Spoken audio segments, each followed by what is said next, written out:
Hi guys, Thom Hunt here in the kit room, and today's subject is going to be around how to lure fish in coloured water. It's a tricky scenario, it's one that we often face. Loads of snow outside, loads of rain at the moment. Any of you river or canal anglers are probably going to experience that in the UK in the winter quite a lot. But there's also quite a lot of layers to this question. Great question, but there's a lot of different scenarios that I can imagine that would have slightly different tips. So I'm going to break it down into venues. So is a venue coloured all year round? Is it used to having a lot of colour in it? Or is it a clear venue that's got a lot of colour in it from a load of runoff or snow melt, for example? We'll cover those two because I'd approach that slightly differently. Species would also have slight differences for me, depending on whether you're targeting Zander or pike and perch. And then the last one is I would also approach it slightly differently depending on the water temperature. So the difference between kind of summer and winter. But yeah, we'll come through those one at a time. But I think the number one rule when you turn up and you're looking at the colour of the water and you think, cool, that doesn't look very nice, but I've still got a day's fishing, or I've still got a few hours to fish. The first thing is physically drop a lure into the edge and try and find out how much colour is in the water or how much visibility. So drop in a fairly bright lure, or something that you can see, something that's a solid shape, a full white or a full chartreuse, and lower it down on the rod tip, because it does make a difference. Are we talking about 1 inch of visibility? Are we talking about 6 inches? Or are we talking about 10 inches? They're all quite coloured scenarios, but they do make a big difference. But the one main key tip that I'm going to give you, when the visibility is limited, you have to appeal to their other senses. So you have to use sound, you have to use smell potentially. Sight is going to be very limited. Sound, smell, sight, and vibration. That's probably one of the main ones. The ability for them to know on their lateral line, for them to pick up vibrations in the water, is really probably going to be their main sense they're going to use. So let's break them down one by one. So let's, for example, take a venue, a canal or a river that's actually generally coloured most of the year. That's just what the venue's like. Maybe there's a lot of silt, maybe there's a lot of boat traffic, maybe you've got a lot of bream or carp in those areas, and it just generally has quite a stirred up sort of sediment coloured appearance to it. In those scenarios, you're normally going to have maybe around 6 inches of visibility. They are the venues, particularly, for example, the Midlands canals, that are going to hold Zander. And the reason that Zander proliferates so much is because pike haven't filled the niche. Wherever you've got venues that are consistently coloured, you're really going to struggle to find any numbers of pike. They don't breed that well, they don't hunt that well. They tend to, if you ever catch them, there'll be odd ones in there. They tend to look very pale and they tend to be quite skinny. They just aren't very good in those conditions, all right? So first of all, do a little bit of homework, and if you're on a canal or a river that's got a lot of colour in it, and it's got a lot of Zander in it, for Zander, I wouldn't change my approach too much. You just have to trust the fact that Zander have this amazing eyesight. They can feed in ultra low, ultra dark, visibility conditions. They can hunt in the middle of the night when there's no ambient light. So out of all three species, they've got the best sight. Their eye is the most well adapted to low visibility conditions. And they're also, all of their other senses are highly tuned in to being able to hunt in very, very muddy water. So for Zander, I wouldn't worry about it too much. For venues that are coloured a lot of the year, but you're actually trying to target perch and pike, they will be used to it. So don't necessarily change your approach too much. They're used to hunting in those conditions, but do think about, so if you fish a small plastic, for example, do think about maybe adding something like a screw-in spinner. That can be a really good tip, because it just gives that added extra commotion, vibration, presence in the water. But by and large, if a venue is pretty coloured most of the year, don't worry about it too much. The fish are going to be tuned in to feeding in those conditions. The flip side of that is, if you've got a venue, a canal or river or a lake, that is fairly clear for most of the year, or say it's got sort of average visibility, 1 to 2 foot maybe, and you've had tons of snow and rain that's gone in, and the visibility's gone right down, here's the top tip. So first of all, on location, where are those fish going to be? Those fish, instantly, I can guarantee a lot of those fish are going to be hard next to what I call a reference point. So they're either going to be sat hard on the bottom, they will not be suspended mid-water, or they're going to go to the edge and they're going to find, they're going to go shallow, because there's where the shallow water is going to be slightly more light penetration. It's not going to be as dark, but they're also going to find structure. They're going to find jetties, there's posts, there's trees, timber, large rocks, for example, and they're going to use that for orientation. All right. So like I said, if you put a blindfold on a fish, it would still be able to move around because it's got its other senses. It's got smell, it can hear things, but the main thing is lateral line. And what they do is, imagine it like this. Imagine you're in the middle of a big sports hall, you're playing football, for indoor football, for example, and there's a power cut and the lights go out. You're not going to walk around in the middle because you're going to feel quite vulnerable. You might be bumping into other people. You might be tripping over things. It's quite an unnerving, unsettling sort of scenario.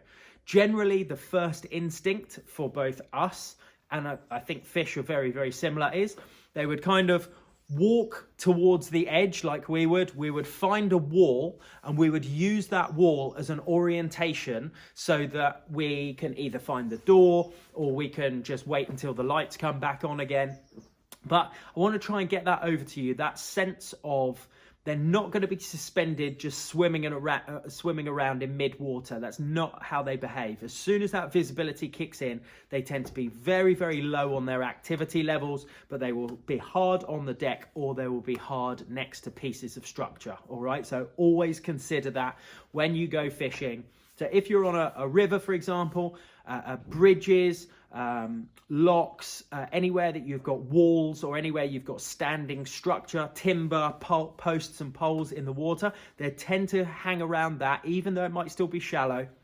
And they're also obviously in a river, always look for your slack areas. They're going to look to get out of the main flow, because the flow will be absolutely tanking through when it's in those flooded chocolate conditions, and they'll want to pull into the side and sit next to a bit of structure, and that's where you can find them. So although it looks really daunting when you first get there and you think, how on earth am I going to tackle this flooded river, definitely approach the slacks and definitely fish next to structure. All right, that's my top tip. So canals, for example, similar sort of thing. Anywhere there's structure, but you've also got to consider, well, what baits are you going to use that can fish low to the bottom or can fish next to the structure, and like I said, and can appeal to their other senses. All right, so here's a cracking example. I'll just tell you a little story. A couple of years ago, it was last year actually, we had there was a competition called the Lure Pro Qualifier Series. So there was a number of different series qualifiers, and if you managed to get in the top 5, most of the time there was 15 to 20 teams entered, and if you managed to get in the top 5, you qualified for the grand final. Me and my mate Alex, we fished. We came second on one of the qualifiers, so we qualified for the grand final, and the final was on a different venue to the one that we'd fished originally and qualified on. So we had to go there, we had to practice, and we knew that we were going to be up against some of the top competition of canal anglers in the UK. The venue was another canal, and it was around sort of February, March time last year, and the weather conditions were nothing short of atrocious, to be perfectly honest with you. Tons and tons of rain. The canal was literally sort of on the edge of bursting its banks. It was full right up, and the visibility was down to about 2 inches. We did quite a few practices. There was no Zander in that venue, and normally that venue has about 12 to 14 inches of clarity. So, you know, we knew instantly that it was going to be tough. We knew, again, we were setting our expectations right. It was only going to be 1 or 2 bites each for the day, all right? And because it was only pike and perch, we basically figured out in practice that the format was best 3 pike and best 5 perch. We couldn't find any perch, But to be perfectly honest, we thought to ourselves, if we're only going to get 1 or 2 bites each for the day, we need them to be pike, because if we can fill our pike card, we might just get there to, you know, being in for the day. If it's a slightly better one, might just get up there in that sort of top 3, or being in competition in what we thought was going to be a really, really difficult day. And in practice, we settled on this lure, all right, which was a small chatterbait.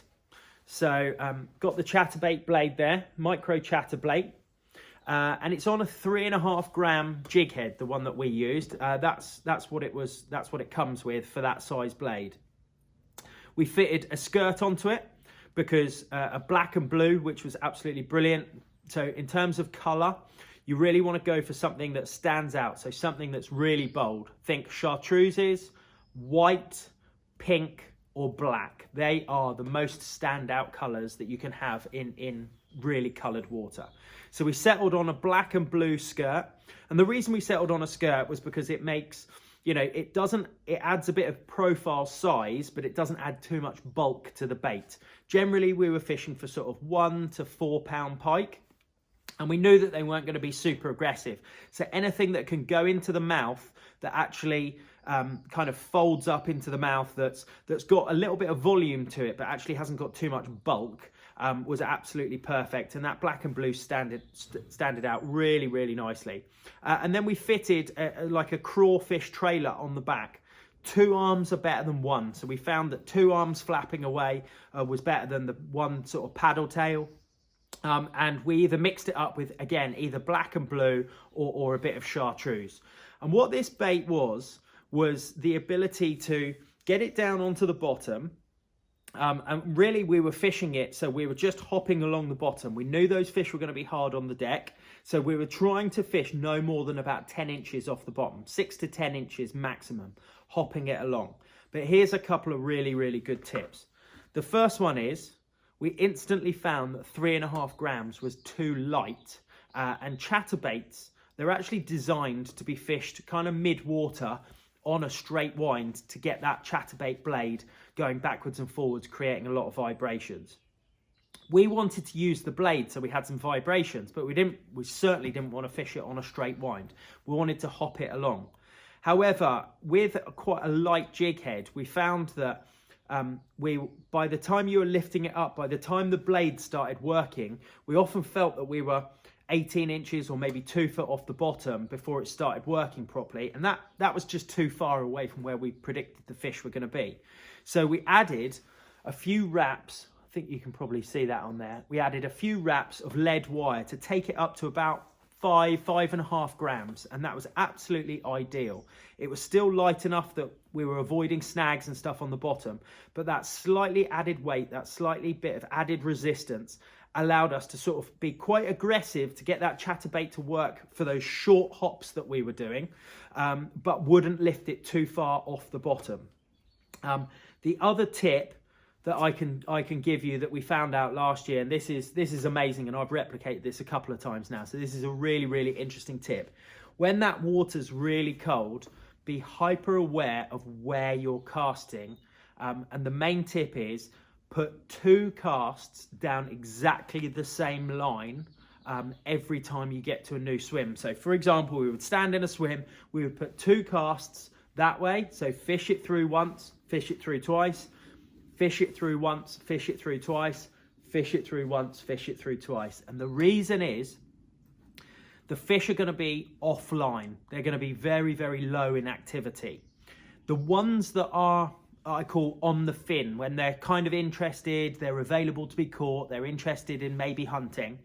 Quite often, even though we were fishing this bait really slow, we would fish it through. If there was a pike that was a few meters away, he might have heard the rattle in there, he might have felt the vibration, might have felt the arms coming through, and he kind of turned and he's trying to find where it is. But even on a slow retrieve, we might have been pulling it out of the area too quickly. So what we found was we were actually catching a lot of our pike on the second cast through the exact same hole. And the reason was, I think that it gave them enough time that after the first cast to create a bit of commotion and get them interested and aware that there was something there, The second cast, they were a lot closer and they had a much better ability to be able to then find that bait. We went on to catch 3 pike. We had 4 or 5 bites during the day. We caught 3 pike and we ended up 3rd overall, which was an amazing result. It was some of the best canal anglers in the country, and we felt that there was tons of blanks that day as well. It was really tricky, but using this right bait and using the right strategy, we felt that that was absolutely perfect for those really, really low visibility, horrible chocolate milky conditions. That's moving on. So let me move on to now the third thing, which will be the difference between summer and winter. In summer, they're going to be in that coloured water, a lot more fish activity, a lot more bream and carp, a lot more boat traffic in the canals, for example. You are going to get some of those places being a lot more coloured. However, the water's warmer, and those fish, almost to a certain degree, because they're cold-blooded, because they're the same temperature as the water around them, their metabolism goes up when the water is higher, and they kind of have to feed. All right, so if I had a coloured canal, I would fish it vastly differently in the winter than I would in the summer. And the summer allows you to fish a lot more variety of baits, but still on the same theme. So I would fish things like lipless crankbaits. Can be absolutely fantastic, because as you're pulling them, they've got a really, really tight, high vibration rate and loads of rattles in them as well. And hard baits have got a little bit more presence than soft baits in coloured water. I would consider things like spinners, and in particular, you can probably see there, that's a classic coloured water one. It's got nice dark colour to it, a little bit of chartreuse, and that silhouette will really stand out. Again, another small kind of spinner here, but again, beautiful kind of nice orange colour. Yeah, that's really going to kind of stand out. Lipless crankbaits, and also just kind of regular crankbaits. Regular things like the buzz bite. Again, loads of rattles, nice bright colours like this. In the summer, they will be a little bit more mid-water, and they will chase a bait a little bit more. And so you've got a variety. You can fish a little bit further off the bottom, a little bit more mid-water, but always just think, create commotion. They can't, sight is off the menu. So sound, smell, vibration, so everything, rattles, spinners, yeah, hard baits, vibrations, all of that sort of stuff. Certainly what I would avoid is things like pintail drop shot. They just get lost. There's no smell, there's no sight, there's no, do you know what I mean? It's just like a pintail has got no vibrations to it. That would probably be, for me, one of the worst kind of baits to use. I would certainly be switching up to, if I was going to use paddle tails, use aggressive ones as well. Things like the shad tees, which have got a deep belly, and so even when that visibility is limited, you know, the flashing from the body roll is really going to kind of stand out a little bit more. That probably brings me on to my last tip, actually. I'll use the shad tees as an example for colours to select. Now, colour for me, this is a really, really good catcher for me. This is, I think this one's called Green Sparkle. If you hold it up to the light, I'm not sure if you guys can see this, but most of this belly is like a see-through grey colour.